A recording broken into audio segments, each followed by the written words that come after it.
In 2019, it's just a year for me personally where I just want to add a lot of cash around because I still think there's a pretty good chance that we could have a recession in 2020. And if that does come, guess what? Asset prices are going to be down substantially and whatnot. Alrighty guys, the stock I am planning on buying in March 2019 and maybe even in future months, and I actually want to build this into one of my biggest positions. It's actually a really small company. The company's ticker symbol is ELF. It stands for Eyes, Lips, Face, Cosmetics. It's a cosmetics company. I know that sounds crazy. A small cosmetics company. Jeremy's buying a small cosmetics company. Why do I think I'm going to make a lot of money on this stock over time, okay? Well, right now it's a stock somewhere around $7.50 type range. It's got about a $380 million market cap. So once again, this is a very small company. This is actually the smallest company now I own. Pretty much far and away, I think the next smallest company I own is probably $1.5 billion or $2 billion type market cap. So this is like a tiny company as far as a public company, like 380 million market cap, not much. It's a company that was founded in 2004, and it's a company that just went public about 2 years ago or so, okay? So they haven't been in the public markets for that long. It was a hot stock at first when they first went public. Everything was looking great,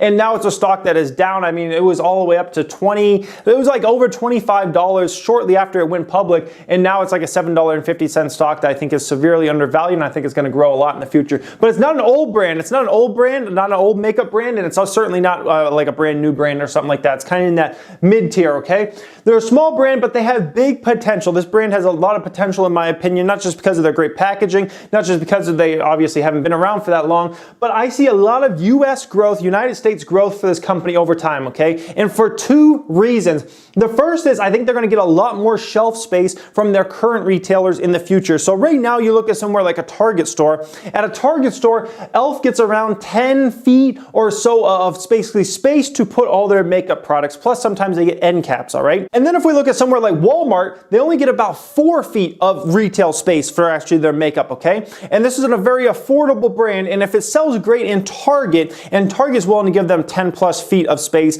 I think someone like a Walmart in the future will give them 8 or 10 feet as well. So I think shelf space, as far as retailers go, I think they're just gonna get a lot more shelf space as far as the spacing goes, which is gonna help their sell into those retailers as they get more and more space. You gotta fill up all those shelves. That helps obviously your sell into those retailers, but it also helps your sell through to customers when you get a bigger position in the makeup area instead of just this little space that's maybe 3 or 4 feet. All of a sudden you get an 8 or 10 feet space. Now all of a sudden if somebody's going down that makeup aisle, they see your products there much easier, okay? So it helps with the sell in and the sell through. Also, I see more retailers coming online. There are a lot of retailers right now that they might have test pilots going, or they might be in some of their stores, but they're not in quite all of the stores. Over the coming years, I see e.l.f. as being in potential of pretty much anybody that sells makeup in 3 or 5 years. I can definitely see, you know, most retailers out there selling products because they sell so well. They're very affordable. So if you're a Walgreens, a CVS, if you're, you know, the food stores, you know, a Smith's or Albertsons or those type of stores, right? Kroger. Over time, I think e.l.f.'s going to end up in all these retailers, and I think they'll have pretty good shelf space in those type of stores, okay? So US growth, they have a lot more there in my opinion. Worldwide growth, their expansion there has hardly been tapped as far as the worldwide markets. If you think about e.l.f. long term, where's the majority of their revenues and profits probably going to come from, let's say in 10 years from now versus today? More than likely it's going to come from worldwide because you just have a way bigger base to kind of sell your products off of, especially if you're talking about more affordable products. Worldwide has a great opportunity. It's hardly been touched by e.l.f. They get a very small amount of their revenue from worldwide versus US growth. So I think worldwide is a huge expansion opportunity in the future years, okay? Also, they focus on affordable quality products, all right? These aren't just like cheap products. Like these get great reviews. Like I've watched a ridiculous amount of like makeup YouTubers and whatnot, and they have a lot of great things to say about the quality of their products, but they're also very affordable compared to most traditional companies that sell in the makeup space. This is very important for two reasons. First, they can go after the masses. If you have affordable makeup, let's say you have very high price makeup, okay, an Estee Lauder or something like that, right?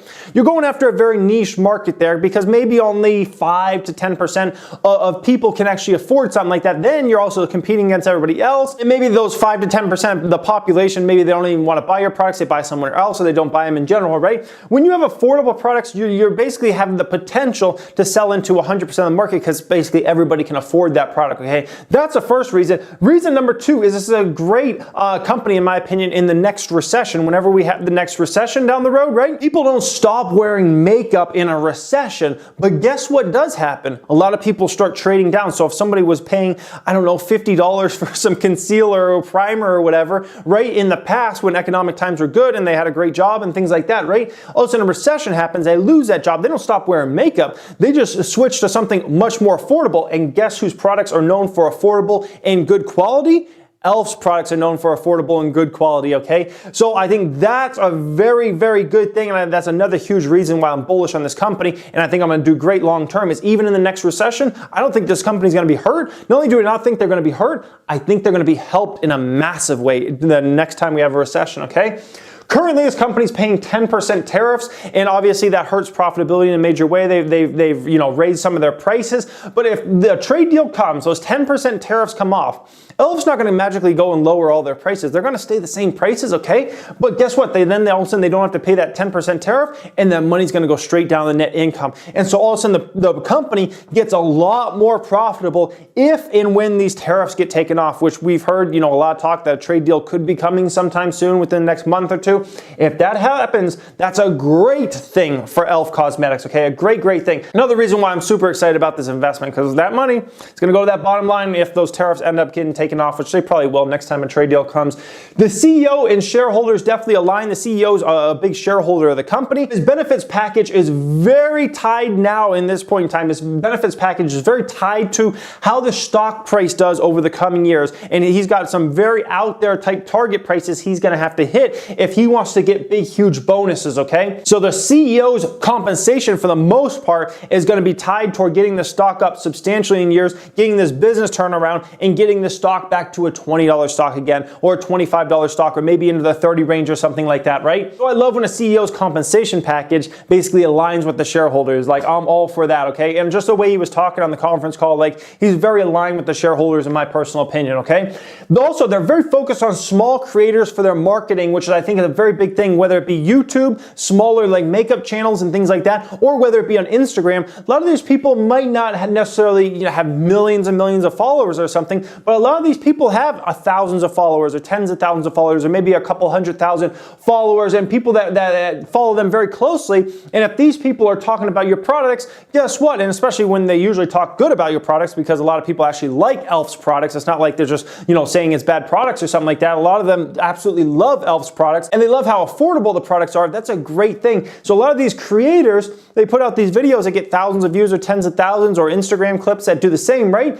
And it's great marketing for the company, and you can do it in a much more affordable way than, let's say, hiring a huge name celebrity. The huge name celebrity, you could go film fancy commercials that also cost a fortune and things like that, but you can actually get a lot more bang for your buck right now, in my opinion, by working with small creators. That's absolutely a smart idea, and they talked a lot about that on the conference call. I think that's big. It's also taking management's attention away from, expanding the business in other ways, online marketing and things like that. All of a sudden you stop losing money there. That's more money to go to profitability, or basically just more money you can spend on marketing for your online sales channels or for retailers expansion and things like that. And you get management much more focused on that rather than the stores, which at the end of the day, the stores were cool for branding and whatnot, but at the end of the day, those stores were losing the company money, and there's much more bang for their buck they could get by putting that money into small creators and things like that for marketing their products rather than for their own actual physical retail stores. And wages have been going up and up and up for physical stores and whatnot, right? And that was just killing profitability, and that's why they were losing money on their actual physical stores. So if I look at Elf as a total, I think I'm going to do very well on this investment over time. One of the most exciting things, though, is right down here. I think this is a company, whenever we do have the next recession, they will thrive in the next recession. Not only will they not be hurt, their business, in my opinion, will actually pick up a lot. So it's a beautiful hedge on top of, just being excited about the brand. And I think I'll do great on this investment long term. So I should be definitely buying the stock in March of 2019, and I should be buying the stock maybe even for months to come in the future. Anything under $10 is really where I'm buying. Anything under 8, I'm very interested in, and even all the way up to about 10, that's what I'm willing to pay for the company overall.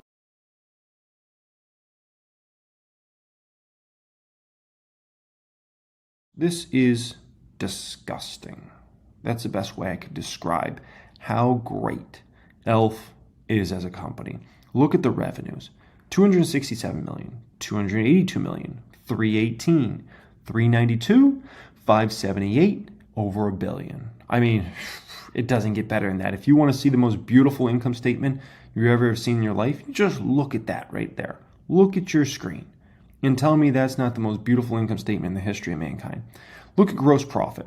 Gross profit went from 163 to 181, 206, 251, 390, 724. Oh.